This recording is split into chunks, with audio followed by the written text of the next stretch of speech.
చిత్తానుసారంగా జీవించే జీవితం అంట మొదట్లో చాలా కష్టంగా ఉంటుందండి. నన్ను నేను ఉపేక్షించుకోవాలా? ఎలాగ ఉపేక్షించుకోవాలి? నాకు కష్టంగా ఉంది. This is my addiction. ఇది నా వ్యసనము. దీనికి నేను బానిసై ఉన్నాను. దీని నుండి నేను ఎలాగ విడుదల పొందుకుంటాను అనే పరిస్థితిలో మీరున్నారేమో. అసలు విడవలేని పరిస్థితిలో ఉన్నాను. ఇలాగ ఈ టీవీ చూడటమో, లేకపోతే ఈ ఫోన్ చూడటమో, ఈ పొర్నోగ్రఫీ చూడటము నాకు చాలా అడిక్షన్గా ఉంది. దీని నుండి ఎలాగ విడుదల పొందుకుంటాను అన్నట్టుంది. ఆ కాడి మీకు చాలా బరువుగా ఉండొచ్చేమో, కానీ దేవుడు అంటున్నాడు, నువ్వు ఎత్తినప్పుడు ఆ కాడి బరువుగానే ఉంటుంది, కానీ వెళ్ళగా వెళ్ళగా తేలిక పరుస్తాడంట. మొదట్లో మనల్ని మనం చంపుకోవడం నొప్పిగా ఉంటుందండి. దేవుని చిత్తము చేయడం చంపుకునే లెక్కలోనే ఉంటుంది. ఎందుకంటే ఏదైతే ఎంతో ఇష్టం అనుకున్నది, ఎంతో ఇష్టమైన వ్యక్తి, ఇష్టమైన వ్యసనం, ఇష్టమైన అలవాటు సడన్గా మానేయాలంటే కష్టంగా ఉంటుంది. అడాప్ట్ అవ్వలేము. కానీ అట్టి పరిస్థితుల్లో మీరు అడాప్ట్ అవుతే వెళ్ళగా వెళ్ళగా తేలిగ్గా మారుతుందంట. ఆ రోజు ఆ పాప భారం నాకు చాలా ఎక్కువగా ఉంది. అటువంటి పరిస్థితిలో 1 సంవత్సరం ప్రయత్నించిన ఆ భారం మోద్దాములే, నేను దేవుని దగ్గరికి వెళ్ళలేను కదా, దేవుడు నన్ను క్షమించలేడు కదా, దేవుడు నన్ను మన్నించలేడు కదా, దేవుడు నన్ను ఒప్పుకోడు కదా, అందుకే నేనే మోసుకుంటూ వెళ్దాము అనుకున్నాను. కానీ ఆఖరికి ఒకానొక రోజు I came to a realisation, I cannot take this any longer Lord. దేవా ఇంకా నేను మోయలేనయ్యా, చాలా టూ హెవీ అపాన్ మీ. ఈ కృంగుదల, ఈ అపరాధ భావం, ఈ గిల్ట్, అసలు ఈ వేదన, అసలు ఈ జీవితం అంటేనే అసలు విసిగిపోయానయ్యా, this is too much for me అని చెప్పి, ఏదైతే అవని నేను దేవుని దగ్గరికి వెళ్తానని నా టెర్రస్ పైకి వెళ్ళి, మా ఇంటి పైన ఉన్న టెర్రస్ పైకి వెళ్ళి, అక్కడ బైబిల్ ఉంటే, అక్కడ యాక్చువల్గా ఒక ప్రేయర్ రూమ్ అనమాట, అక్కడ ప్రేయర్ రూమ్ ఉంటే, అక్కడ బైబిల్ ఉంటే పరిగెత్తుకుని వెళ్ళి, నిజముగా చెప్తున్నానండి, ఆయన దగ్గర 18 సంవత్సరాలప్పుడు సాష్టాంగపడి ఉచ్చరింప సఖ్యము కానీ మూలుగులతో ఆయనతోటి ఏడ్చి నా పాపలంతా ఒప్పుకుంటూ పేరు వర్షను ఒప్పుకుంటూ దేవా నా వల్ల అవ్వదయ్యా, నువ్వు నన్ను సేమ్ యోబు ఏ రీతి అయితే ప్రార్థన చేస్తాడో పరిశుద్ధాత్మ దేవుడు అదే ప్రార్థన నా నోట్లో ఉంచాడు. దేవా నువ్వు నన్ను చంపినా పర్వాలేదయ్యా, నేను నీ చేతిలోనే ఉంటానయ్యా అని ఆయన సన్నిధిలో పశ్చాత్తాపడినప్పుడు అండి, మీకు ఇది నమ్మశక్యంగా ఉండదేమో, కానీ అప్పటి వరకు మోసిన భారము సడన్గా తేలికైపోయినట్టు, సడన్గా విడిపించబడినట్టు, సడన్గా ఒక నూతన ఆనందము, నూతన సమాధానము, నూతన స్వేచ్ఛ, స్వతంత్రము నేను పొందుకున్న అనుభవము ఇంకా అర్థం కాదు. కానీ హఠాత్తుగా సడన్గా the sin that I loved so much I started hating. ఈ పాపం బట్ట నేను దేవుని విడిచిపెట్టాను, ఈ పాపం బట్ట నేను దేవునికి దూరం అయ్యానని చెప్పి, the very sin that I loved so much I started, నాకు ఇది డిస్గస్టింగ్ అనిపించింది, I started hating it. And ఆ పాపపు స్థితిలో ఉన్న వారందరినీ కూడా, అయ్యో వీరితోటి ఉన్నానా నేను ఇంతసేపు, వీరితోటి ఉన్నానా అని సడన్గా I had to break loose. And నిజంగా రూపాంతర అనుభవం ఆ ఒక్క రాత్రి దేవుడు నాకు ఇచ్చాడండి. హల్లెలూయా. ఈరోజు ప్రతి ఒక్క జీవితంలో అది చేయగలిగిన సమర్థుడు. It is better to run to God then to run away from God. ఆయన చేతిలో పడటం మేలు. Trust God. ఆయన మిమ్మల్ని దండించిన, గాయము చేసిన గాయాన్ని ఆయనే మాన్పే దేవుడు. Trust God. ఆయన నన్ను చంపినా పర్వాలేదు అన్నాడు యోబు. ఆయన నన్ను చంపినా పర్వాలేదు, నేను ఆయన చేతిలో, నేను ఆయననే నమ్ముతాను. Though he slay me yet I will trust in him. Can you say the same thing? దేవా నన్ను చంపినా పర్వాలేదయ్యా, నీ చిత్తమే జరిగిస్తానయ్యా. నన్ను చంపినా పర్వాలయ్యా, నువ్వు ఇది చేయమన్నావు కదా, నేను చేస్తానయ్యా. అటువంటి విశ్వాసం ఉందా? అటువంటి వైరాగ్యం ఉందా? నాకు ఎటువంటి నష్టము కలిగినా పర్వాలేదయ్యా, ఇది నీ చిత్తమని నేను వెళ్తున్నా. It doesn't matter. మనుషులు ఎన్ని మాటలు అన్నా పర్వాలేదయ్యా, నీ చిత్తమని నేను ముందుకు వెళ్తున్నా. నన్ను చంపినా, నన్ను దూషించిన, నన్ను ఉమ్మి వేసిన పర్వాలేదు అన్న మరియా, మనం చూసాం కదా, మరియా, యేసు ప్రభుని కనిన మరియా. అందరూ ఉమ్మివేస్తారు, వ్యభిచారి అని దూషిస్తారు, హేళన చేస్తారు, రాలేసి కొట్టడానికి కూడా ప్రయత్నిస్తారు. కానీ నన్ను చంపినా పర్వాలేదయ్యా, నీ చిత్తమే సిద్ధించునుగాక అని చెప్పిన మరియ వలె ఈరోజు మనమున్నామా? దేవుని అడగండి, దేవా ఆ క్షమాపణ హృదయం, పశ్చాత్తాప హృదయం, దాని తర్వాత ఆఖరికి ఏంటిదంటే give your life as an offering to God. సజీవ యాగముగా దేవునికి సమర్పించుకోండి. అదే అధ్యాయము 23 నుండి 27 వచనం చూద్దాం. 23 నుండి 27.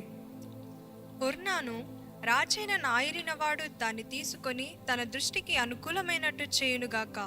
ఇదిగో దహన బలులను, ఎద్దులను, కట్టెలకై నురిపిడి సామాగ్రి, నైవేద్యమునకు గోధుమ పిండి, ఇదంతయు నేనిచ్చదనని దావీదుతో అనెను. రాజైన దావీదు, అట్లు కాదు, నేను నీ సొత్తును ఊరక తీసుకొని యెహోవాకు దహనబలును అర్పించను, న్యాయమైన క్రయధనమిచ్చి దాన్ని తీసుకొందునని ఒర్నానుతో చెప్పి ఆ భూమికి 600 తులముల బంగారమును అతనికిచ్చాను. పిమ్మట దావీదు యెహోవాకు అచ్చట ఒక బలిపీఠమును కట్టించి దహన బలులను సమాధాన బలులను అర్పించి యెహోవాకు మొరపెట్టగా ఆయన ఆకాశములో నుండి దహన బలిపీఠం మీదికి అగ్ని వలన అతనికి ప్రత్యక్షమిచ్చాను. యెహోవా దూతకు ఆజ్ఞాపింపగా అతడు తన కత్తిని మరలా వరలో వేసెను. హల్లెలూయా, హల్లెలూయా. నమ్ముతున్నారండి? నమ్ముతున్నారా? నా జీవితమే సజీవ యాగముగా నేను దేవునికి సమర్పించుకుంటాను అన్న వారే ఆలోచించి చేతులెత్తి హల్లెలూయా చెప్పండి. ఇంతమంది ఉన్నారా? నిజముగానా?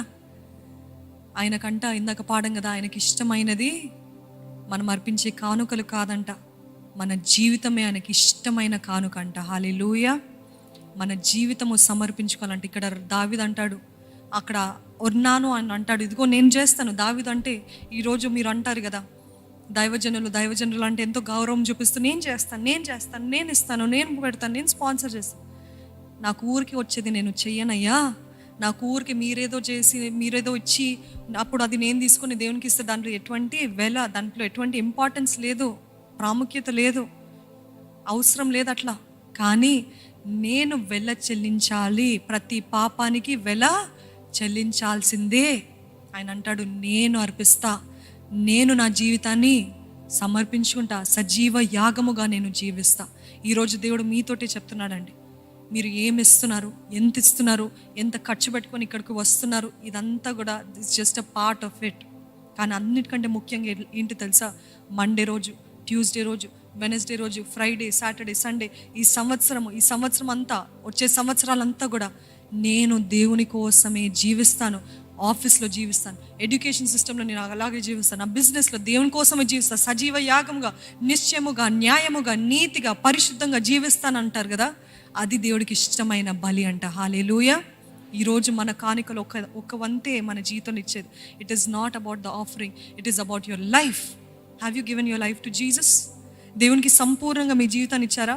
ఆలోచించండి. మండే రోజు దూషకరమైన మాటలు మాట్లాడారా? ఇబ్బందికరమైన మాటలు, బూతులు మాట్లాడారా? తప్పైన తలంపులు తలంచారా? ఒక స్త్రీని ఎలాగ చూడకూడదు అలాగ చూసారా? ఒక పురుషుని ఎలాగ చూడకూడదు అలాగ చూసారా? ఇవన్నీ చూసారా? ఒకసారి చేస్తే అది పొరపాటు, 2 సార్లు చేస్తే అది పాపం అంట. ఒకసారి చేస్తే అంట, ఫస్ట్ సడన్గా చూసి పాపము తలస్తే అది పొరపాటు అంట. అది మానవ నైజంగా, హ్యూమన్ టెండెన్సీగా వస్తుందంట. కానీ దానే ధ్యానించి మరలా చేస్తే అంట అది పాపం అంట. ఈరోజు పాపము చేస్తారా, పొరపాటు చేస్తారా? ఏంటది? సజీవ యాగముగా ఆయనకి సమర్పించుకోండి, పరిశుద్ధంగా జీవించండి, న్యాయంగా బ్రతకండి. అబద్ధాలు వద్దు, మోసాలు వద్దు, కొండాలు చెప్పడం వద్దు, నేరాలు మోపడం వద్దు, అధికార దాహము కలిగి జీవించడం వద్దు, పేరు ప్రఖ్యాతలు వద్దు, ఇవేమొద్దు. నా దేవుని చిత్తానుసారంగా నేను జీవిస్తాను, సజీవ యాగముగా నేను సమర్పించుకునే జీవితం అంట దేవునికి ఇష్టమైన బలి. దేవా, నేను పిలిచిన ప్రతి ఒక్కరిని చూడయ్యా. యేసయ్యా, నా రక్షకుడా, నన్ను రక్షించు, క్షమించు, మన్నించు నా ప్రతి ఒక్కరిని చూసే దేవుడు అయ్యా, గుర్తించే దేవుడు అయ్యా. ప్రతి ఒక్కరిని చూసి దేవా, నిజముగా నీ సన్నిధిలో పశ్చాత్తాపడుతూ, నిన్ను నమ్ముతూ, నన్ను దండించినా, నన్ను కొట్టినా, నన్ను గాయపరిచినా నేను నా దేవుని దగ్గరికే పరిగెత్తుతాను అని చెప్తున్న ప్రతి ఒక్కరిని చూడయ్యా దేవా. దినమెల్లని చేతులు చాపి విననొల్లని ప్రజల వైపు నువ్వు చూస్తూ ఎదురు చూస్తున్నావు కదయ్యా. ఎప్పుడా నేను మీ దగ్గరికి వస్తానని, ఎప్పుడా మేము నీ దగ్గరికి వస్తామని ఎదురు చూస్తున్నా దేవా. ఇదిగోనయ్యా నేను వస్తున్నానయ్యా, ఇదిగోనయ్యా నేను నీ దగ్గరికి వస్తున్నానయ్యా. నీవు నన్ను చూడయ్యా. ఇక్కడ ఉన్నంత వరకు కాదయ్యా, ప్రతిరోజు, ప్రతి నిమిషము, ప్రతి క్షణము, ప్రతి సంవత్సరము, ప్రతి నెల నేను జీవించినంత కాలము సజీవ యాగముగా నేను జీవించే కృపను నాకు దయచేయ్యా. నీకు ఇష్టానుసారమైన జీవితము నాకు దయచేయి. చేసే ప్రతి పాపానికి పరిణామాలు ఉంటాయని గుర్తిస్తూ, చేసే ప్రతి నిర్ణయము తండ్రి జాగ్రత్తగా నీ చిత్తానుసారంగా చేసే కృపను నాకు దయచేయ్యా. దేవ, ఇక్కడున్న ప్రతి ఒక్కరి దేవా, ఒక్కసారి నీ రక్తంతో శుద్ధీకరించమని అడుగుచున్నామయ్యా. మా పాపం అనే పలుకని తుడిచివేయమని అడుగుచున్నాము తండ్రి. నూతన ప్రారంభం ఇక్కడ ఉన్న వారికి, లైవ్ లో చూస్తున్న వారికి, ఎవరెవరైతే నిజముగా వేడుకుంటున్నారో దేవా, నాకు నూతన ప్రారంభము దయచేయ, నాకు అసహ్యత అయ్యా, నాకు వద్దయ్యా ఈ పాపపు జీవితము, ఈ భారము నాకొద్దు అని అడుగుతున్న ప్రతి ఒక్కరికి నీవే ఇప్పుడే నూతన ప్రారంభము దయచేయమని అడుగుచున్నామయ్యా, దయచేయమని అడుగుచున్నామయ్యా. You have given us the best, Lord.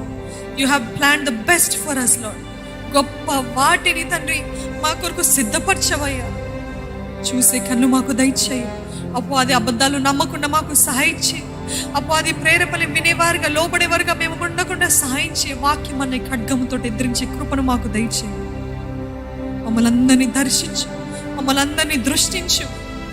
నీ కార్యము మా మధ్యలో, మా జీవితంలో సంపూర్ణంగా జరిగించమని అడుగుచున్నామయ్యా. ప్రభు యేసు నామములో అడిగి వేడుకుంటున్నాను తండ్రి.